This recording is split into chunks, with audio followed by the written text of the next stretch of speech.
집에서 나갈 채비를 하고 녹음실로 막 나서는 순간 애청자 줄리님께서 한 장의 스샷을 보내주셨습니다.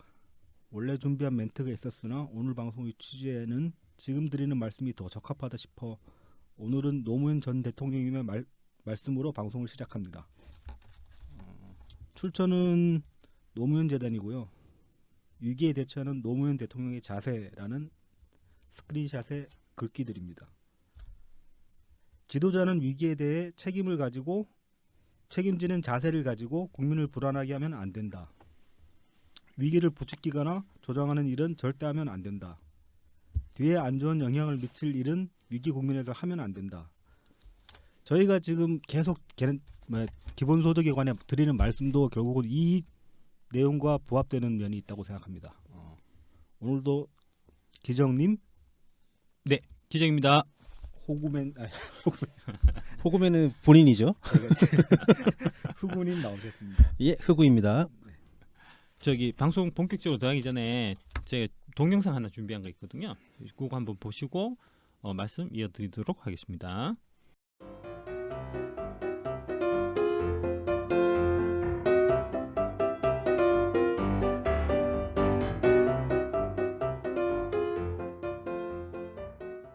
그 방금 보신 동영상이 마이클 무어. 마이클 무어의 다음 침공은 어디라는 이제 영화죠. 이게 이제 되게 우리나라에서도 좀 흥행이 좀 됐던 걸로 알고 있는데 그 다음 침공은 어디에서 이제 이탈리아 부분을 지금 방금 보신 겁니다.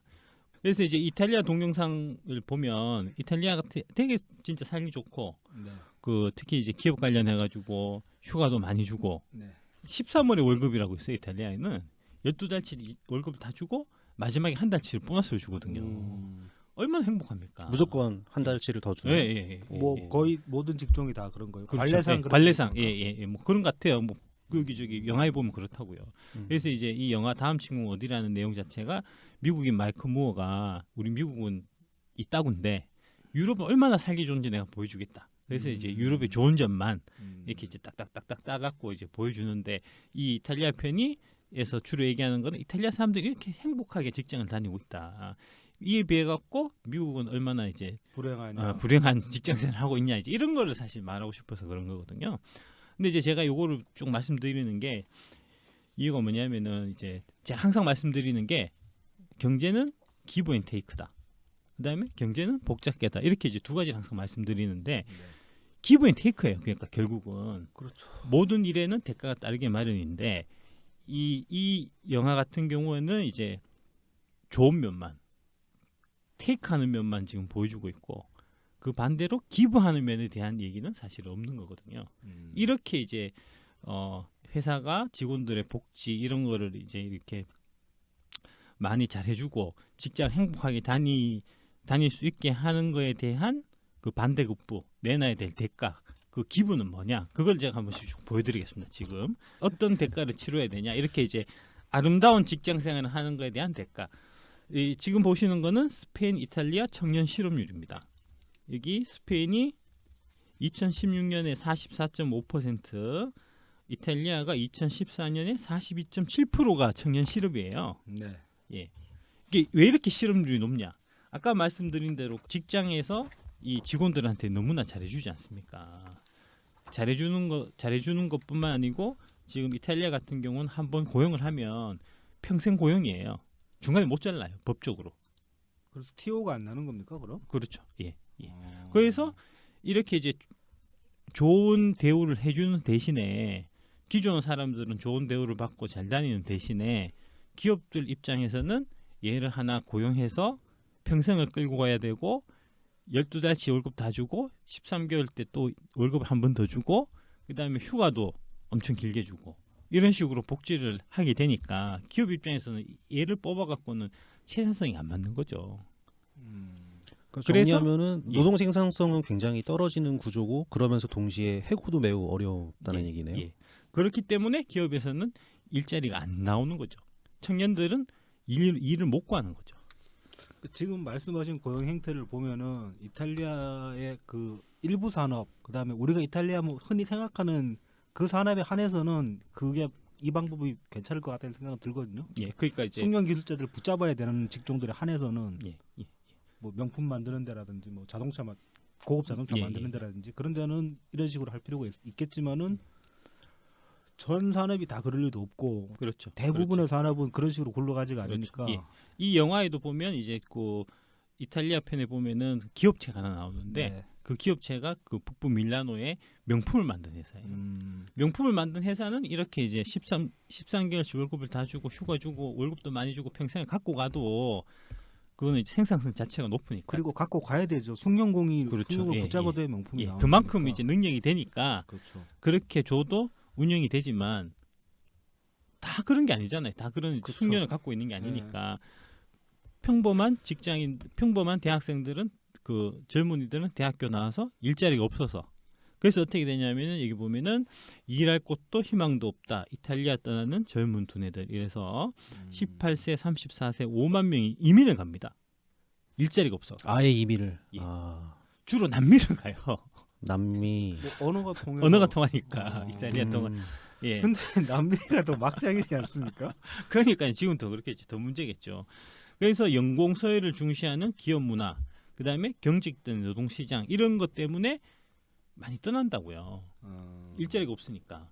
그래서 여기 보면 EU 주요국의 청년 니트족이라고 나오는데 이제 니트족은 아시죠? 네. 예, 예. 졸업해서 얹혀 사는. 그게 보면 이탈리아, 그리스, 스페인, 남유럽 국가들입니다. 이 나라들이 다 잘 돼 있어요. 복지가. 기업 입장에서 복지가 너무 잘 돼 있고 한번 고용되면 평생을 가요. 그렇기 때문에 기업 입장에서는 함부로 사람 못 뽑는 겁니다.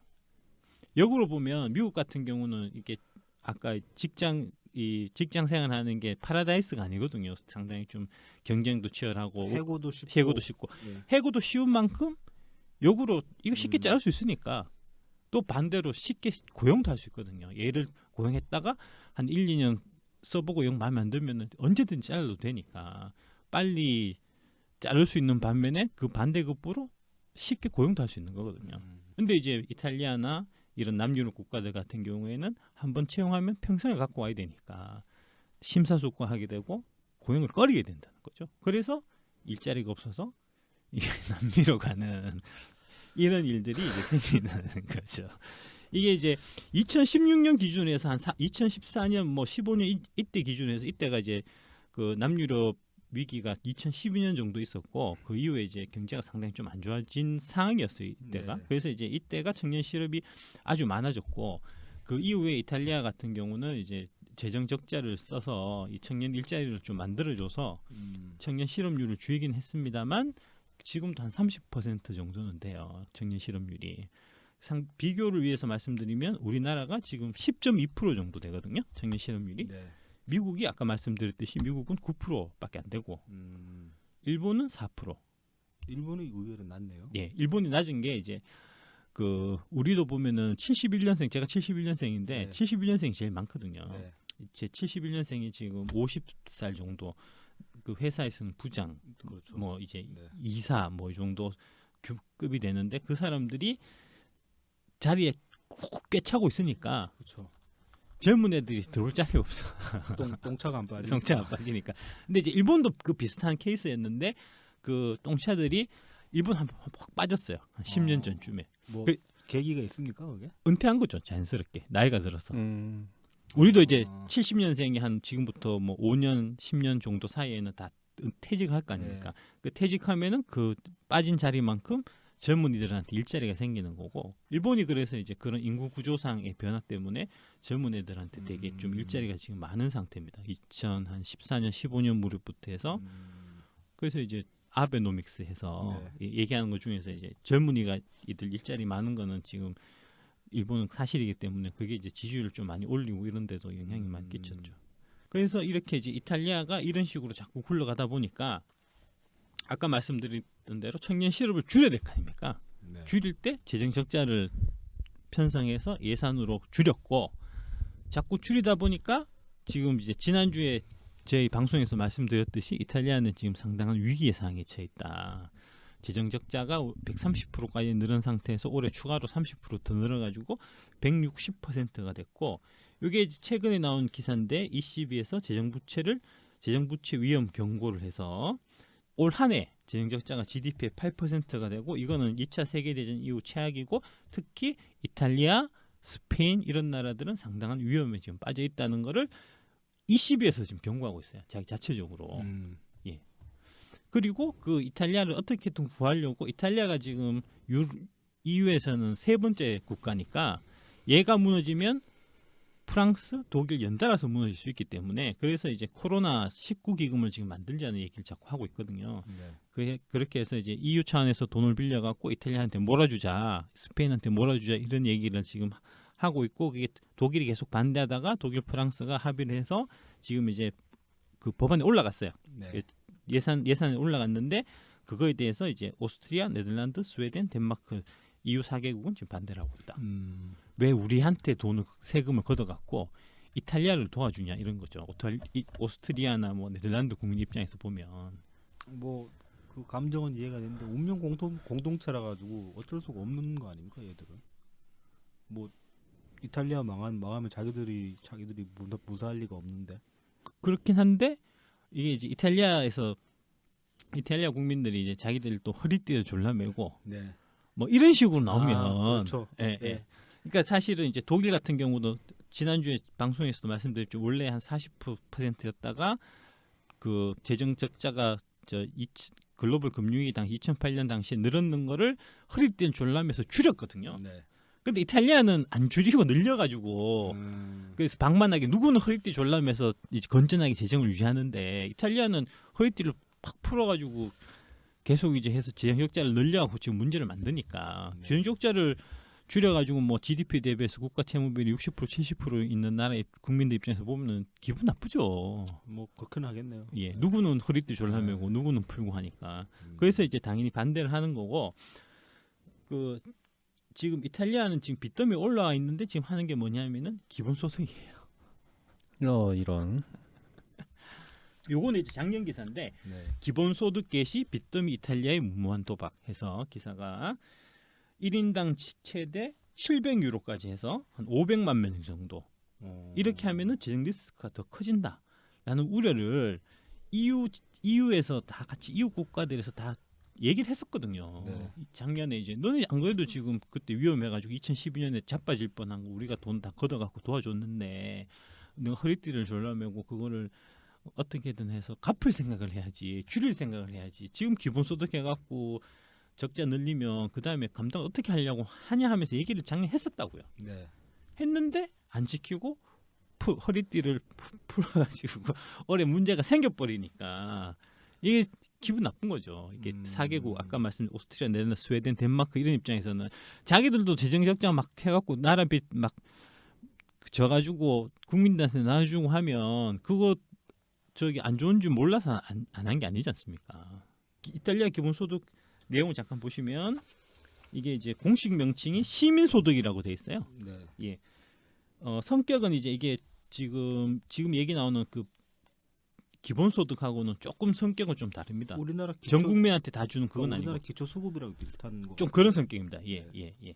그러니까 이제 극빈층 및 실업자에게 주는 생계 보조금 형태예요. 네. 그러니까 이름을 시민소득해서 이제 기본소득하고 비슷하게 만들었지만 사실은 100% 기본소득인 건 아닙니다. 어쨌든 간에 그렇고 그래서 이제 소득이 약 1,200만 원 이하인 사람들한테 일자리 없고 임대주택에 거주하는 시민들한테 월 최대 780유로 한 100만 원 정도 네.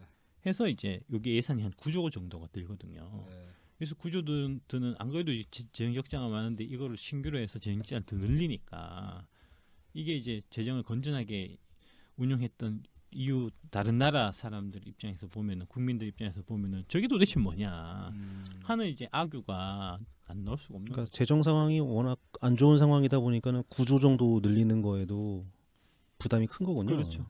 예, 그렇죠. 뭐 정책 자체는 그렇게 막 뭐 나쁜 건 아닌데 나쁜 것도 아니고 방만하다고 할 정책은 아닌데도 타이밍이 안 맞으니까. 그렇죠. 예, 상태가 안 좋으니까요. 예, 그러니까 이제 빚을 집에 뭐 한 1, 2억 이렇게 져 있으면 그러면은 그 상태에서는 빚내 갖고 고기 구워 먹으면 안 되잖아요. 그렇죠. 그렇죠. 그런 거다는 거죠 지금 상태. 아니면 이걸 굳이 이게 빈민구제책으로 꼭 필요한 정책이라고 그러면은 다른 데서 예산을 삭감을 그렇죠. 하고 이걸 해야 그렇죠. 되는 거죠. 그렇죠. 예. 그런 문제라는 거죠. 예.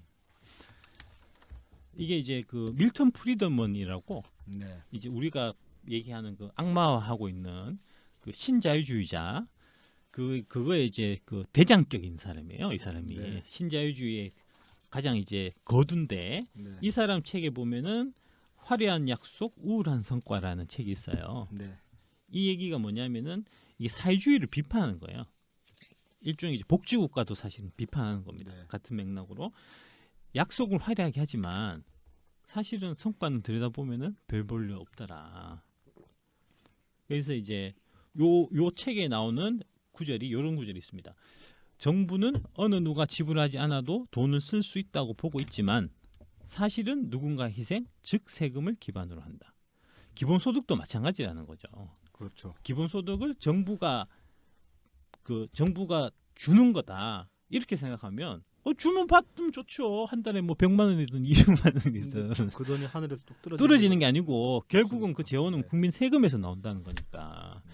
그게 이제 문제라는 거고. 그다음에 사회보장제도가 특히 이제 기본소득 같은 사회보장제도가 부자에게서 돈을 걷어서 가난한 사람들에게 나눠주는 것으로 알려져 있지만 사실은 평균적으로 극빈자나 부자 모두를 희생해서 중류층이나 상류층을 배불리는 제도다라고 얘기를 했는데 이 말이 딱 맞는 얘기예요. 그러니까 이제 지금 기본소득도 마찬가지로 크게 보면은 아까 말씀드린 두 가지 형태 나라에서 그냥 무상으로 주는 거다라고 생각하면 찬성. 그다음에 부자들한테 세금을 걷어가지고 그 세금을 재원으로 해서 기본소득을 준다고 하면 그것도 찬성. 근데 실제로는 그렇지 않다는 거죠.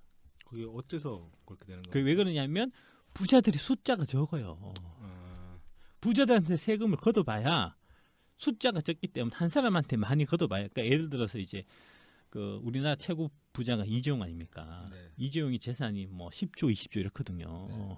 그 사람한테 이제 10분의 1을 이렇게 뺏어가지고 그걸 재원으로 해서 이제 기본소득을 하자. 그럼 그 사람한테 이재용한테 1조가 나오잖아요. 네. 그래서 1조니까 뭐 기본소득이 이제 한 해 한 360조 정도 드니까 네. 이재용 같은 사람 360명만 매년 빼내야 되는 그러니까 매년 뺐든 어쨌든 간에 360명만 있으면 그 재산을 뺏어가지고 기본소득 할 수 있는 거거든요. 네. 그런데 문제는 360명이 없어요. 이게 이제 나래비를 쭉 세어보면 1등부터 쭉 세어보면 그 이재용이 이제 아까 한 10조 20조 정도 된다고 했잖아요. 네. 그러면 한 10번째 되는 그 재산 많은 사람, 소득 그 재산이 가장 많은 사람. 네. 뭐 이제 이재용이 한 10조 20조 되니까 10번째면 한 4, 5조 정도는 되지 않겠냐라고 생각을 하지만 10번째 가면 벌써 한 1, 2조밖에 재산이 안 돼요. 이게 기하급수적으로 줄어들거든요, 부자가. 그러니까 이제 지금 한 달에 그 1년에 연봉이 한 2억 정도면 상당히 좀 이제 좀 살만하다. 되게 부자는 아니더라도 그죠?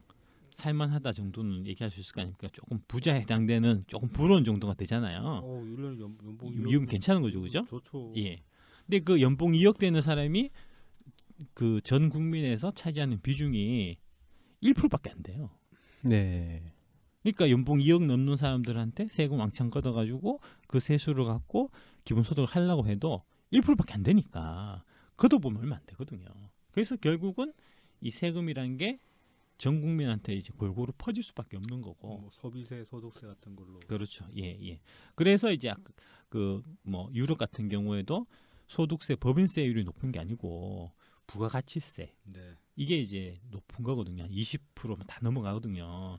그거는 이제 부가가치세는 전 국민이 다 같이 내는 거니까. 그렇게 될 수밖에 없는 게 상류층 숫자가 너무 적어서 그렇다는 거죠. 그래서 이제 그 얘기고 지금 부자에게 돈을 걷어서 가난한 사람 나눠주는 것으로 알려져 있지만 평균적으로 극빈자나 부자를 모두를 희생해서 네. 그러니까 이제 전체적으로 다 걷는다는 거죠. 그러니까 극빈자도 부가가치세에서 내야 되니까 그죠? 그렇게 되고 그 다음에 중류층이나 상류층을 배불린 제도라는 거가 어떤 얘기냐면 그 지금 이제 사회보장제도 특히 예를 들어가지고 4대 보험 같은 경우에 4대 보험 같은 거 국민연금 그 다음에 국민건강보험 고용보험 그 다음 하나 뭐죠? 산재보험 아닙니까? 아 산재보험 예 맞습니다. 예, 그 4대 보험을 다 들어있는 그 직장. 예, 직장 노동자들은 상대적으로 하이 클래스예요. 그렇죠. 정규직이고 네. 대기업이고 이렇거든요. 그렇죠. 그 사람들은 사회보장제도의 혜택을 받아요. 근데 이 노동자 중에서도 중류층, 하류층 노동자들 같은 경우에 비정규직, 중소기업, 영세 기업에 근무하는 직원들은 4대 보험에 해당 안 되는 사람들이 오히려 더 많습니다. 그렇죠. 그 사람들은 사회보장제도의 사각지대 밖에 나와 있는 거거든요. 네. 그러니까 사회보장제도가 세금을 걷어가지고 사회보장제도를 해서 실제로 얘기하는 거는 그 하이 클래스의 노동자들한테 혜택이 간다라고 얘기하지만 실제로 하이 클래스의 노동자들은 혜택을 못 받고 있고 오히려 상위 클래스의 뭐 민노총이라든지 대기업이라든지 이런 정규직 노조 그 노동자들만 사실은 지금 혜택을 받고 있는 거거든요. 이게 이 얘기입니다. 중류층이나 상류층을 배불린 제도라고 하는 게. 근데 기본소득은 좀 다르지 않습니까? 전체적으로 이제 다 지불하게 되는데 네. 근데 이제 결국은 문제가 뭐 돈이죠. 결국은 돈 문제니까 돈이 뭐 완전 많이 드니까 해결하기가 좀 어려운 거죠. 그래서 이제 이 다음 침공은 어디라는 이제 그 영화 포스트에 보면 이 마이크 무어가 이런 얘기를 합니다. 내 임무는 잡초가 아니라 꽃을 따가는 것이다. 라고 해서 유럽 전역에 이제 복지제도 잘 되어 있는 것만 사실은 얘기를 하거든요. 네. 근데 이제 그 꽃만 있는 게 아니고 그 꽃에 잡초가 따라오는 거거든요. 동전의 양면 같은 거거든요. 그렇죠. 그러니까 이탈리아의 좋은 이제 그 직장 제도, 근로자들이 여유 있게 일할 수 있는 제도 밑에는 높은 실업률, 특히 높은 청년 실업률이라는 잡초가 같이 따라 붙는 거거든요. 높은 재정 적자라는 잡초가 같이 따라가는 거거든요. 그 꽃이란 것만 하나 딱 떼서 얘기할 수는 없는 거죠. 기본소득이 마찬가지입니다. 기본소득 같은 경우도 이제 이게 기본소득이라는 게 그 정의가 이런 거거든요. 일을 안 해도 최소한의 생활을 영위할 수 있는 소득을 나라에서 주는 것. 네. 조건에 관계없이. 조건에 관계없이. 예. 이렇게 실제로 가능하면 이 꽃만 보면 이건 진짜 너무 아름다운 거거든요. 그렇죠. 내가 이제 뭐 부장님, 사장님 눈치 보면서 내 적성에도 안 맞는 일을 억지로 할 필요가 없는 거거든요. 이 기본소득이 구현이 된다면 그렇죠. 정말 아름다운 꽃인데 그렇죠. 문제는 이 꽃에는 반드시 잡초가 따라간다. 이 기부를 받기 위해서는 이 테이크를 받기 위해서는 뭔가 기부를 해야 된다. 그 기부는 뭐냐? 무지막지한 재원, 어마무시한 재원. 너무나 돈이 많이 든다는 거죠. 그것도 계속 들어가는 거죠. 예. 한방 들어가고 말 것도 그렇죠. 아니고. 예.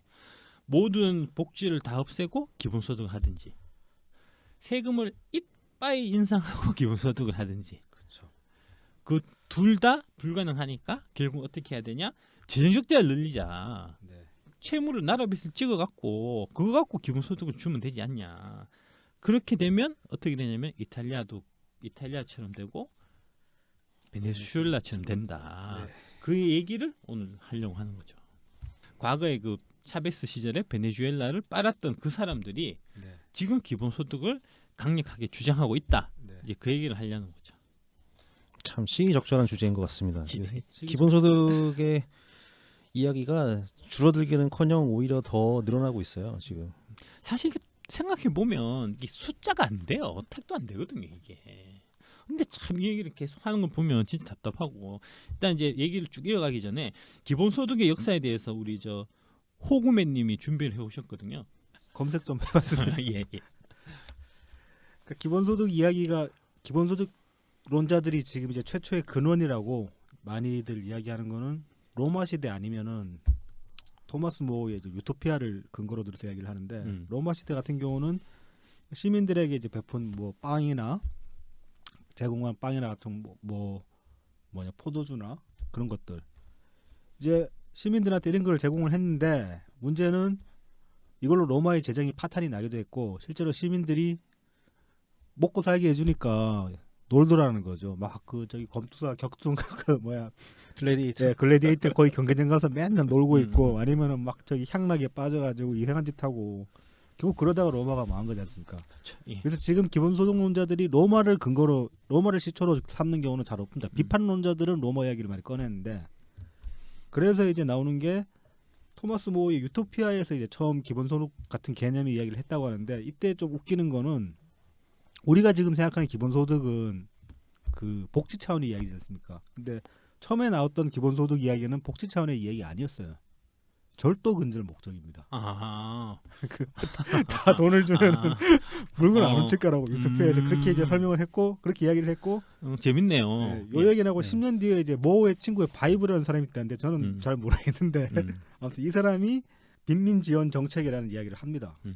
이게 뭐 내용이 뭐냐면은 심지어 오락이나 매춘 혹은 과도한 사치나 폭식 혹은 도박과 같은 방탕한 생활로 자신의 재산을 소모한 사람들에게조차 먹을 것을 주어야 한다.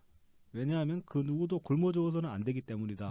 그러니까 이거는 뭐 인본주의 사상 그런 거에 이제 바탕을 둔 얘기라고 할 수 있으니까 이 이야기 자체는 맞는 얘기죠. 근데 아무튼 이제 이런 이야기가 있었고 하지만은 이때가 언제입니까? 중세 아닙니까? 중세 뭐 제대로 되겠습니까 이게? 뭐 이제 그러고 저러고 넘어가다가 18, 19세기에 이제 산업혁명 즈음에 다시 이제 좀 얘기가 나오기 시작했습니다. 이때는 이제 농민들 대거 실업자 발생하고 하니까 그다음에 도시 민빈들이 생겨나니까 존 스튜어드 밀이 한 얘기는 생산물을 분배할 때 공동체 구성원에게 일부를 먼저 균등하게 할당해야 한다. 그러니까 생산물이 나오면은 일부는 무조건 떼다가 다 나눠주고 나머지는 뭐 내다 팔든지 알아서라. 그런 얘기겠죠. 그다음에 기본을 어느 정도 채워주고서 나머지를 네. 이제 좀 더 기여도가 큰 사람한테 뭐 그런 예, 식이겠죠. 잉여로서 네. 이제 이익으로서 나눠주자 뭐 네. 그런 얘기였던 걸로 기억해요. 예. 네. 그리고 이제 샤를 푸리에 같은 경우에는 기본이 되는 자연권을 누리지 못하는 탓에 자신의 필요를 충족할 수 없는 사람들에게 사회는 기본 생존을 보장해야 한다. 이것도 뭐 사회 책임론이나 인본주의적 그런 그렇죠. 사상이라고 예. 볼 수 있죠. 그 샤를 푸리에가 이제 우리가 흔히 그 역사책에서 보면은 공상적 사회주의자. 이래서 이제 마르크스의 한 30년, 40년 전에 그렇죠. 예, 사회주의 이상을 이제 얘기했던 그런 사람입니다. 예. 그래서 마르크스는 또 엄청 깠다고 하더라고요. 샤를 푸리에가요? 샤를 아니면- 프리에를 아, 마르크스가 예. 아, 예, 예, 그래봤자 하는 말은 거긴데 아마 과학적 이제 혁명이 그거니까. 빠져 있어서 그런 예. 걸로 아마 하지 않았을까. 어차피 그러고 나서 그 후에 마르크스가 얘기한 것도 마찬가지입니다. 능력만큼 일하고 필요한 만큼 분배한다. 필요한 만큼 분배한다는 게 예? 결국은 뭐 그게 다 기본소득, 같이, 예, 나눠주자는 기본소득이죠. 얘기니까. 예, 예. 뭐 아무튼 이런 이야기 있었고 그러다가 이제 이게 정말 그 시행해 보려고 처음으로 대두된 거는 70년대에 닉슨이 입법을 시도한 적이 있습니다. 아, 놀랍게도 예. 닉슨. 닉슨이 닉슨이 공화당이죠. 공화당이죠. 예. 닉슨이 보수주의자. 예, 예. 1970년에 그 음의 소득세 개념으로 가족 지원 계획이라는 법을 입법을 했는데 이게 하원에서는 통과가 됐어요. 예. 근데 미국 상원에서 민주당이 막았어요. 이거. 아. 막았는데 그때 이유가 재원이 안 나온다. 아. 그러니까 아주 현실적인 이유죠. 예. 그러니까 좀 미국 정치사를 보면 의외인 경우들이 꽤 있죠. 그러니까 뭐 이를테면은 우리가 알고 있는 링컨 같은 경우에 지금 민주당 공화당 개념으로 생각해보면 링컨이 민주당일 거라 생각하잖아요. 예, 아닙니다. 공화당이죠. 아, 공화당이에요? 옛날에는 공화당이 착한 놈이고 민주당이 나쁜 놈이죠. 그 쉽게 말하면 아, 얘기 들은 것 같아요. 예, 예, 예. 옛날 서부 영화나 그런 거 보면 간혹 그런 얘기들이 나옵니다. 인종차별적 이야기 나올 때 보면. 그러니까 보면 이렇게 좀 아이러니한 아니면 지금 현실에 보면 이랬다 싶은 것들이 미국 정치사에 이렇게 간혹 있습니다. 그리고 이제 아무튼 닉슨이 이렇게 시도를 했으나 막혔고 그리고 이제 80년대 이후로는 이제 좀 물밑에서 논의가 되다가 21세기 들어서면서 이제 인공지능 같은 게 대두되면서 일자리 줄어들 거다 그런 전망들이 나오기 시작하니까 이제 다시 이야기가 이제 수면 위로 올라와서 불거지기 시작했죠. 근데 이제 아까 그 말씀하셨는데 그 이재명도 항상 얘기를 처음 할 때 그 얘기를 하거든요. 기본소득 할 때 앞으로 4차 산업 되면은 일자리가 없어지니까 기본소득제로 가야 된다. 이걸 이제 기본 베이스를 깔아놓고 시작하는데 4차 산업혁명이 일어나면 일자리가 줄어들 거다. 근데 4차 산업혁명이 일어나더라도 일자리가 줄어들지 않는다라고 주장하는 경제학자들도 사실 많아요.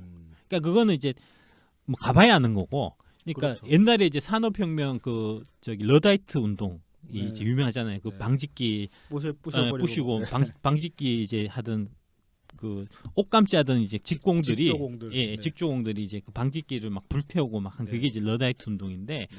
그거 같은 경우도 사실 그 방직공의 일자리는 줄었지만 다른 일자리가 더 늘죠. 예.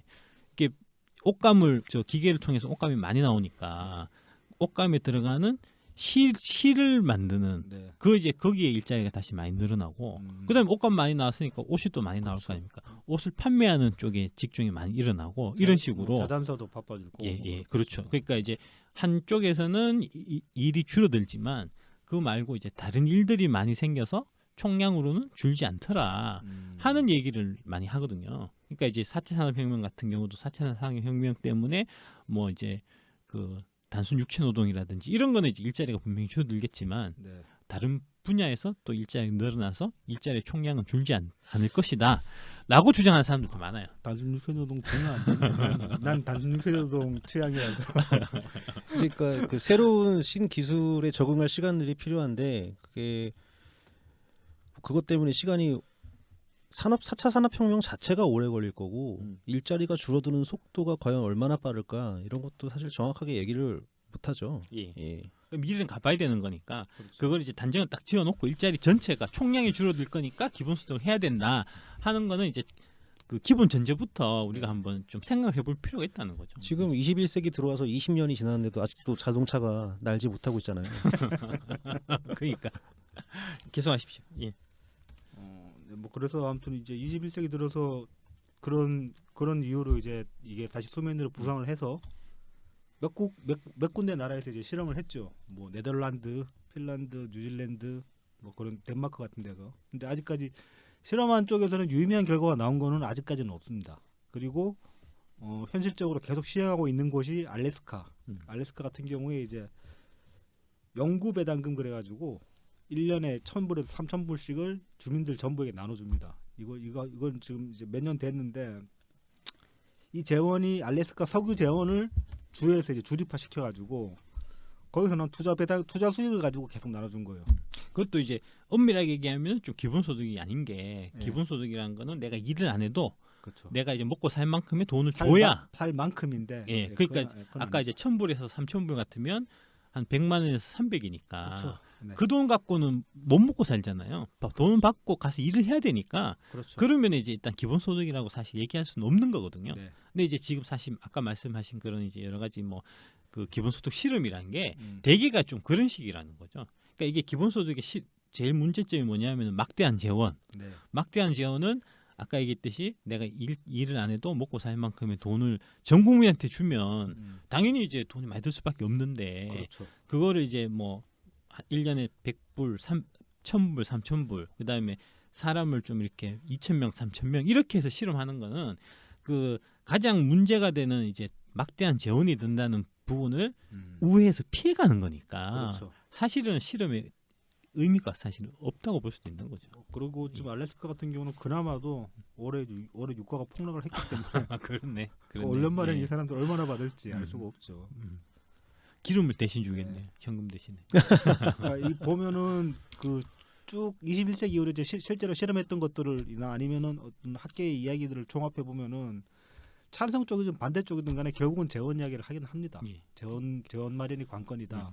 기결은 결국은 재원이 될 그렇죠. 수밖에 없다는 그럴 거죠. 수밖에 없죠. 예. 네. 예. 그리고 이제 국내 같은 경우는 국내 같은 경우도 21세기 들어서 어떤 이렇게 마이너한 이슈로 계속 오르다가 이제 서서히 급부상하기 시작했던 게 2010년경부터 본격적으로 이야기가 이제 뭐 기본소득 네트워크 이런 것도 생기면서 이야기가 되기 시작했고 정치권에서는 그동안 안 받아 먹었어요. 이걸 그래도 안 받아 먹다가 계속 이제 이재명 같은 경우에 간만 보고 있다가 간 보고 조금씩 자기가 마이너 이슈로 꺼냈다가 이번에 이제 코로나 국면을 맞아가지고 저는 이재명이 이제 제일 선별적으로 치고 나올 거라고 생각을 했는데 의외로 김경수 지사가 3월 8일에 도청 브리핑에서 제일 먼저 얘기를 꺼냈습니다. 재난 기본소득 해야 된다고 100만 원씩. 그러고 이제 이재명이 바로 그 다음 날 받아가지고 둘이서 아주 그냥 쌍끌이로 쭉 끌고 가다가 지금은 이제 한풀 꺾인 상태인데 김경수 지사 같은 경우는 4월 30일 이후로 재난 기본소득에 관한 언론 노출은 없는 상태고. 그리고 그러니까 평시 기본소득에 대해서는 아직 논의할 시기가 아니라고 이제 손을 뗐죠. 손을 뗐고 이재명만 이제 끝까지 남아 있는 상태라고 볼 수 있습니다. 현재는 그렇죠.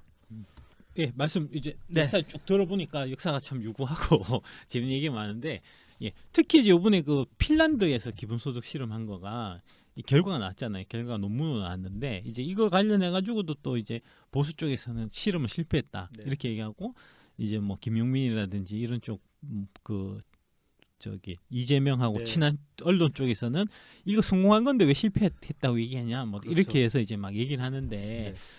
보통 이런 경우에는 원문을 봐야 돼요. 이제 처음 계획에는 이제 직접 보려고 이제 다운까지 받았어요. 예, 네. 그 핀란드에서 이제 낸 보고서를 이제 원문을 다운을 받았는데 국내 유일할 겁니다. 이거 논문 다운받은 사람은.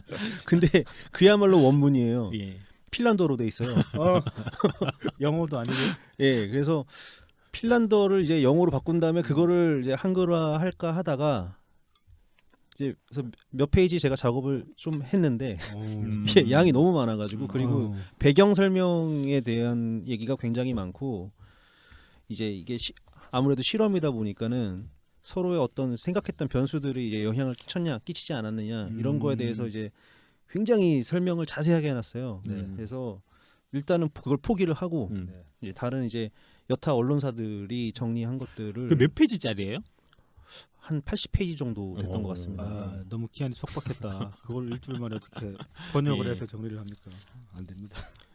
네, 그래서 이제 언론사들이 정리를 한 거 보면 일단은 대동소이해요. 대동소이한 게 뭐 실제로 이제 한겨레 신문이나 아니면 경향신문 논문 요약부는 보셨잖아요.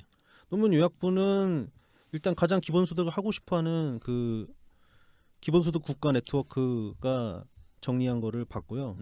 그게 이제 그 켈라 보고서라고 하죠. 그 핀란드 기본소득 실험 보고서를 사용됐던 그림도 그대로 올려놨고 거기에서 이제 해석을 한 건데요.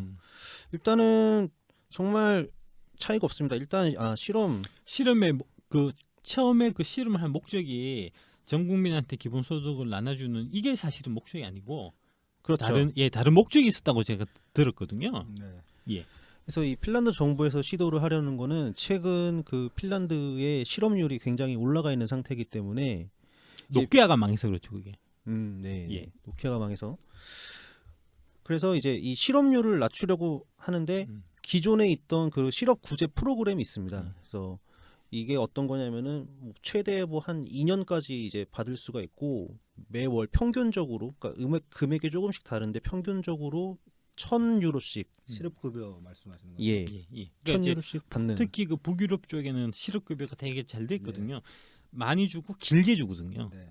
그게 이제 좀 재정 소요가 많고 그다음에 뭐 많이 주고 길게 주니까 그걸 받는 사람들이 그냥 뭐 직장 구하긴 구해 그냥 일일이 만보고 그냥 이거나 받고 말지 이런 식으로 자꾸 가는 사람들이 있어서 네. 그 숫자를 어떻게 하면 좀 줄여볼까 하는 그 방법의 일환으로 기본소득 실험을 사실 예. 시작한 거죠. 그래서 기본소득 비슷하게 예. 한 거죠. 그래서 이제 그러면 기존에 이제 실업 구제 프로그램이랑 어떤 차이가 있냐면은 일단은 받는 금액은 줄어듭니다. 이제 1,000유로 대신에 560유로로 줄어들고 예. 그다음에 이제 이 중간에 취업을 다시 하더라도 쭉 그대로 실험 주고. 기간 동안 560유로를 주기로 합니다. 큰 차이가 그 실업급여 같은 경우는 내가 취직하는 순간 실업급여는 중단이 되는데 그러니까 이제 취직하는 순간 실업급여 중단이 되는데 아까 금액을 많이 길게 주면 굳이 취직할 필요 없잖아요. 큰 차이가 없으니까. 그래서 이제 실업 상태가 쭉 유지되는 그런 경향이 있는데 이 금액을 좀 줄여갖고 기본소득을 주면은 이거 갖고 좀 살다가 좀 직장 좀 다시 또 구하지 않을까. 이거는 기본 베이스로 깔고 그런 생각들이 이제 여기 이 실험에는 실험하는 목적이었다는 거죠. 애초에 그죠? 그렇죠. 예, 예. 그리고 이제 그 실업 구제 프로그램 기존의 실업 구제 프로그램은 이제 한국과 비슷하게 계속 재취업을 하기 위한 노력을 해야 되죠. 예, 예, 예, 그렇죠. 근데 그 대신에 이제 이번 실험 대상은 560유로를 받는 대신에 뭐 그런 활동을 안 하고 싶으면 안 해도 상관이 없습니다. 예. 이제 그렇게 해서 이제 실험을 2년 동안 진행을 했는데 그럼 취업률에 어떠한 영향을 미쳤느냐 이것이 첫 번째 목표였기 때문에 그 평균 고용일을 비교를 해봤습니다. 예. 평균 고용일 결과를 보면은 560유로를 받은 쪽, 기본소득 쪽. 예, 기본소득 쪽은 평균 49.6일 예, 일을 했다는 거죠. 2년 동안에 40 아닙니다. 이거는 2017년 한 해 동안에 49일을 일을 했다. 네. 예, 예. 이것도 좀 사정이 있습니다. 예, 예. 그다음에 이제 기존의 실업 구제 프로그램을 그대로 따랐던 사람들은 평균 49.3일입니다. 0.3일 차이 나는 거예요. 0.3일 차이 나죠. 예. 진짜. 뭐 거기서 거네요. 예, 거기서 거기죠. 음. 그다음에 소득액을 보면은 이제 2017년 동안 기본 소득을 받은 사람들은 4,230유로를 벌었어요. 예. 그리고 기존에 이제 실업급여 받는 실업급여 받는 사람들은 4,251유로, 그것도 차이 거의 없네요. 20유로 차이 나는 거죠. 그러니까 이제 결국은 이 실험을 해본 결과 별 차이 없다. 예, 예. 예, 그렇게 이제 결론이 날 수밖에 없는 거죠. 네. 그래서 근데 이제 여기에 대한 이제 해석이 예. 이제 이재명 지사 같은 음. 이제 기본소득을 어떻게든 해보고 싶은 사람들은 아니 기본소득하면 사람들이 일도 안 하고 다 펑펑 논다고 하는데 아니 뭐 기존에 받는 사람들이랑 일하는 게 거의 똑같네. 이게 유의미하다라고 보는 거죠. 아주 익숙한 해석이죠. 예, 예. 그러니까 이제 그 얘기는 뭐 내가 원래 이제 직장 다니고 있었는데 그 사람한테 기본 소득을 줬을 때 뭐 추가로 일을 더 한다든지 아니면 이제 하던 일을 계속 한다든지 뭐 그런 걸로 우리는 보통 생각하는데 이제 이 케이스 자체가 여기는 이제 실업급여를 쭉 받던 사람이 실업급여를 안 주고 대신 기본소득을 주면은 기본소득은 기본소득대로 받고 일을 더 할까 말까 이거를 갖고 이제 그 실험을 한 거니까 예. 전혀 이제 다른 얘기죠. 그래서 아예 이 실험 자체를 기본소득 실험으로서 잘못된 실험이라고 비판하는 기본소득 옹호론자들도 많습니다. 그렇죠. 예. 애초에 이제 예, 다 줘야 목적 자체가, 되는데 예, 애초에 이제 목적 그렇죠. 자체가 그게 예. 아니었으니까. 예. 예, 예, 예. 뭐 그런 겁니다. 그러니까 이제 현혹되지 마시기 바라고. 예. 이제까지 이제 그 기본소득의 역사, 그다음에 최근에 특히 이제 화제가 됐던 그 핀란드 기본소득 실험 결과가 어떻게 나왔는지 이제 그거 한번 쭉 말씀을 드렸고, 요 실험에 관해서 제가 그때 생각한 바를 잠깐. 이 실험이 이제 뭐 제대로 된 기본소득 실험이 아니다라고 이제 옹호 측에서 그렇게 얘기를 한다 그러면은 그거야말로 기본소득 그 론이 얼마나 허구인지를 말하는 거라는 생각이 들거든요. 왜냐하면 기본소득이 재원이 워낙 많이 소모되니까 실험조차도 지금 풀 버전으로 제대로 못했다는 얘기밖에 안 되는 거잖아요. 그렇죠. 예. 선별적으로 얼마간의 사람에 대해서도 그걸 풀 버전으로 실험을 못할 정도면은 그걸 무슨 수로 전 국민 대상으로 합니까? 그렇죠. 이거는 그래서 아직까지도 국가 단위 실험이 없다는 거고 그나마 핀란드에서 국가 정부에서 정부 주도의 실험을 예, 했다는 정부 거죠. 주도의 실험을 한 거지. 근데 그래서 이제 국가 단위 실험이라고 말은 하지만 이제 대상자가 2,000명밖에 안 됐거든요. 예. 정부 주도 실험조차 풀 버전의 기본소득 실험 못한 거잖아요. 못하죠. 그렇죠. 예. 그렇죠. 그러니까 이거 이마저도 재원이 이제 빡세서 그랬다는 예. 얘기가 되는 거니까. 최소 1년은 봐야 될 텐데 음. 1년 예산 생각해 보십시오. 얼마나 많이 들겠습니까? 그러니까 결국은 이건 그 기본소득론들이 스스로 자기 부정하는 것밖에 안 되는 거죠. 이 실험 자체가 맞습니다. 뭐 예. 틀렸다고 얘기하는 거는 그렇죠. 예. 자기 모순이 되는 거죠. 기본소득이라고 일단 얘기하려면 최소 한 얼마를 줘야 될까요? 뭐 저 같은 경우는 한 달에 한 7, 80만 주면은 예. 살 것 같은데요. 1인당 1인 기준이니까 그러니까 암만 이게 금액이 많이 떨어져도 네. 그러니까 이제 항상 문제가 나오는 게 처음에 기본소득론자들이 얘기할 때는 월 150, 월 100만 원 뭐 이런 식으로 얘기했었거든요. 150면 정말 좋죠. 월 150은 그냥 그 150 받는 사람 둘이 만나서 결혼해서 살겠다. 근데 이제 그렇게 해서 100만 원에서 기본소득 얘기를 하면은 항상 반대쪽에서 얘기가 재원은 이렇게 나오니까 그렇죠. 100만 원을 월 주면은 보자 5천만 명이니까 500조거든요. 네.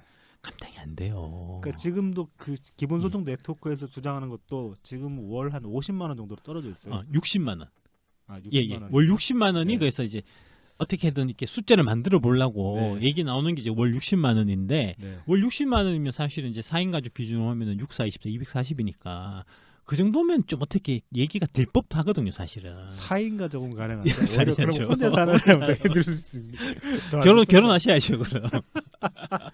혼자서 반값이 안 되니까 그죠? 둘이서 120으로 뭐 결혼이라고 쓰고서 이제 얼라이라고 동거, 하는, 동거. 예. 동거를 해야지, 동거를. 그런 식의 라이프 스타일이 생길 거라는 얘기를 있었어요. 그러니까 이제 기본소득이 그런 식으로 시행이 되면은 그 주거비 같은 거 절약하기 위해서 그냥 이제 룸메 개념으로 몇 명의 사람들이 모여가지고 집 하나 빌려가지고 같이 살고 그런 거. 하우스 쉐어도 요새 좀 있죠. 뭐 지금도 있긴 있는데 예. 기본소득이 시행이 된다 그러면은 더 보편화될 수 있다는 거죠. 그런 식이 그래서- 일반화되고 이제. 네, 그래서 하여튼 제가 드리고 싶은 말씀은 최소한 월 60은 줘야 네. 월 60씩 해서 12달을 줘야 전 국민 대상으로 해서 줘야 그게 기본소득 실험이라고 할 수 있는 거지. 기본소득이라고 할 수 있는 거지. 그 밑으로 뭐 예를 들어서 월 30만 원이다. 이거는 기본소득 자체가 아예 얘기가 성립 안 된다는 거죠. 기본 생활 보조 뭐 예. 생활 지원 그런 보조 거는 이제 뭐 기본 용돈, 그렇죠. 기본 용돈에 더 가깝죠. 기본 부주, 기본 교통비 지원 예예예, 뭐 그런 걸로 얘기를 해야지 기본 소득이라고 이름 붙이면 안 된다는 거죠. 그래서 이제 그러면 최소한도로 60만 원을 지불했을 때 그때 총 드는 이제 예산이 300조 이제 드는 거니까 거기서부터 이제 출발해서 해야 되니까 300조도 사실 어마무시하죠. 그러니까 세죠. 지금 뭐 올해 우리 한 500조. 우리 올해 세수가 국세가 290조, 네. 그다음에 지방세가 한 80조, 90조 이렇게 되거든요. 올해 거칠 예정인 세금 2018년, 2019년 아마 그 정도, 예, 2018년 걸 겁니다. 기준이 2018년 기준에서 한 해 총 걷어들이는 국세가 290조고 지방세가 한 80조, 90조 이렇게 돼요. 그걸 다 때려박아야 된다는 얘기니까. 그렇죠. 예, 그러니까 아까 말씀드렸듯이 그거를 다 때려박고 정부는 아무 일도 안 한, 다른 일은 안 하든지 야. 대통령 월급도 안 주든지. 도로도 못 갈아엎겠는데요. 그렇죠, 그렇죠. 뭐 도로 깔고 뭐 다 모든 정부 기능을 다 없애고 그냥 60만씩 주고 땡치든지 그렇죠. 뭐 아니면은 세금 2배로 걷든지. 군대도 경찰도 없고 뭐. 예, 네. 예, 예. 그렇게 가든지. 완전 무법천인데 재밌겠다. 예. 총부터 사야겠어요. 아니면 지금 걷어들이는 세금의 2배를 걷든지. 그러니까 부가가치세가 10% 아니고 20% 올라가고 우리 월급에서 이제 떼는 세금도 2배로 내고 네. 그렇게 해서 하든지. 아니면은 그 360조만큼을 나라 빚을 내는 거죠. 계속 넣어야 되잖아요. 예, 예, 계속 매년 나라 빚을 내서 그걸 때려박아 가지고 이제 기본소득을 하면 그러면 이제 가능해지는 거죠. 근데 이제 이 세 가지 케이스가 있는데 첫 번째, 두 번째는 얘기를 하면 사람들이 다 반대하거든요. 네. 이거 이제 그 뭐 경찰도 없고 뭐 군대도 없고 이거는 생각할 수도 없는 거고 첫 번째는. 두 번째는 일단 뭐 기본소득 60만 원씩 주는 건 좋은데 내 돈이 나가니까. 그거 하려고 60만 원 또 세금 내면 그렇죠. 그건 뭐 주머니 돈이 삼집 돈이지 이거 뭐 네. 줬다 뺏는 거지 사실은 네. 의미가 없잖아요. 그래서 결국은 나라에서 빚을 왕창 내갖고 그걸 하자. 그래서 기본소득을 주자. 이런 식으로 갈 수밖에 없는 거고 그렇게 실제로 해본 나라가 있어요. 그런 식으로 그게 베네수엘라. 그게 바로 베네수엘라라는 얘기입니다. 베네수엘라가 그러면 기본소득을 기본소득은 아니지만 이제 음, 뭐 그런 맥락이라는 거죠. 그런 이제 복지 정책을 상당한 규모의 복지 정책을 예. 나라에 돈이 없으니까 빚을 내서 복지를 해준 결과 이제 베네수엘라가 저런 형태가 됐다는 이제 그런 얘기고 잠깐 쉬었다가 거기서부터 다시 이어가지고 말씀드리도록 하겠습니다. 예, 잠시 뒤에 뵙겠습니다.